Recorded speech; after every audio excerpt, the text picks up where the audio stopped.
कहानी शुरू होती है राकेल और लोरा से, जो एयरपोर्ट की तरफ जा रही होती हैं। तभी उनकी नजर एक कपल पर पड़ती है जो धड़ल्ले से किस कर रहे होते हैं। लोरा हंसते हुए राकेल से कहती है, देख यार, काश मैं भी अभी 20 की होती, कितना मजा आ रहा होता। जिस पर राकेल बोलती है, अरे पागल, हम 38 की उम्र में भी ये सब कर सकते हैं। तभी लोरा को सामने खड़ा एक जाना पहचाना चेहरा दिखता है। वो और कोई नहीं, उसका पुराना स्कूल फ्रेंड सर्जियो होता है। दोनों मिलते हैं, हंसी मजाक होता है और सर्जियो अपनी गर्लफ्रेंड सियाना से मिलवाता है। बातों ही बातों में सर्जियो कहता है, अब हम यहीं रहेंगे, क्यों ना एक फ्रेशर पार्टी रख ले। लोरा नंबर दे देती है और कहती है कॉल करना। इसके बाद सीन बदलता है और दोनों लड़कियां बार में पहुंचती हैं। लोरा राकेल से अपने दिल की बात कहती है, यार अब तो लाइफ बोरिंग हो गई है, कुछ नया ट्राई करना है। जिस पर राकेल उसे चिढ़ाते हुए बोलती है, क्यों, तेरा पति अब घपाघप नहीं कर पाता क्या? लोरा हंसकर कहती है, ऐसा नहीं है, हम दोनों अब भी प्यार करते हैं, पर अब वो 40 का हो गया है, पहले वाली बात नहीं रही। तभी लोरा का फोन बजता है। सर्जियो कॉल करके कहता है, संडे को पार्टी है, सबको बुलाओ, अपने अपने पति के साथ आना, और हाँ, क्लास मॉनिटर क्रिस को भी ले आना। अब संडे आता है और तीनों सहेलियां अपने अपने पतियों के साथ पार्टी में पहुंचती हैं। राकेल अपने पति क्वाइकू के साथ, क्रिस अपने पति डेनी के साथ और लोरा अपने पति एंटिनो के साथ। सियाना सबको ड्रिंक्स देती है और तभी एक गेम का आइडिया रखती है, दी की गेम। गेम का नियम सिंपल है, औरतें अपनी घर की चाबियां एक पॉट में डालेंगी और मर्द आंखें बंद करके उनमें से चाबी निकालेंगे। जिसे जिसकी चाबी मिलेगी वो रात उसी के साथ बिताएगा। पहले सब मजाक में हंसते हैं और फिर मना कर देते हैं। रात खत्म होती है और सब अपने घर लौट जाते हैं, लेकिन असली खुराफात यहीं से शुरू होती है। अगले दिन लोरा,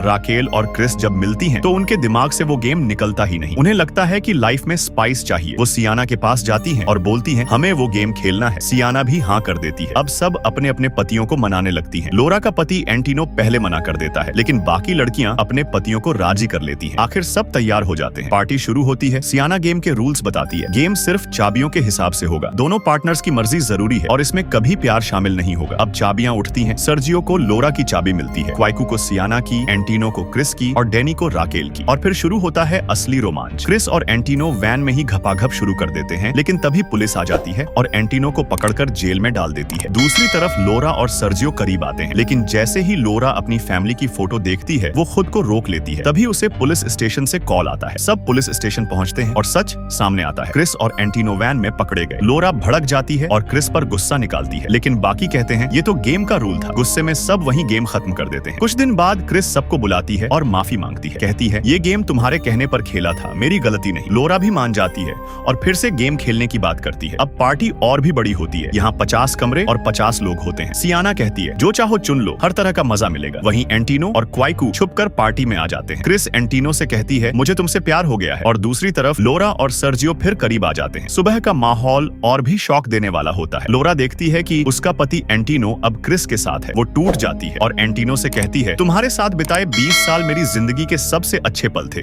लेकिन अब मैं तुमसे प्यार नहीं करती, हमें अलग होना होगा। सर्जियो लोरा से कहता है, मैं तुम्हारे लिए सियाना को छोड़ दूंगा, तुम मेरे साथ रहो। लेकिन लोरा साफ मना कर देती है और कहती है, अब मुझे किसी की जरूरत नहीं है, अब मुझे खुद को जानना है। और फिर अकेली चली जाती है। यहीं पर मूवी खत्म होती है। अगर वीडियो अच्छा लगा तो लाइक कीजिए, हमारे चैनल मूवीज ओलिवर को सब्सक्राइब कीजिए और बेल आइकॉन दबाइए ताकि ऐसी ही मूवी एक्सप्लेनेशंस आप तक सबसे पहले पहुंचे। मैं मिलता हूं आपसे अगली वीडियो।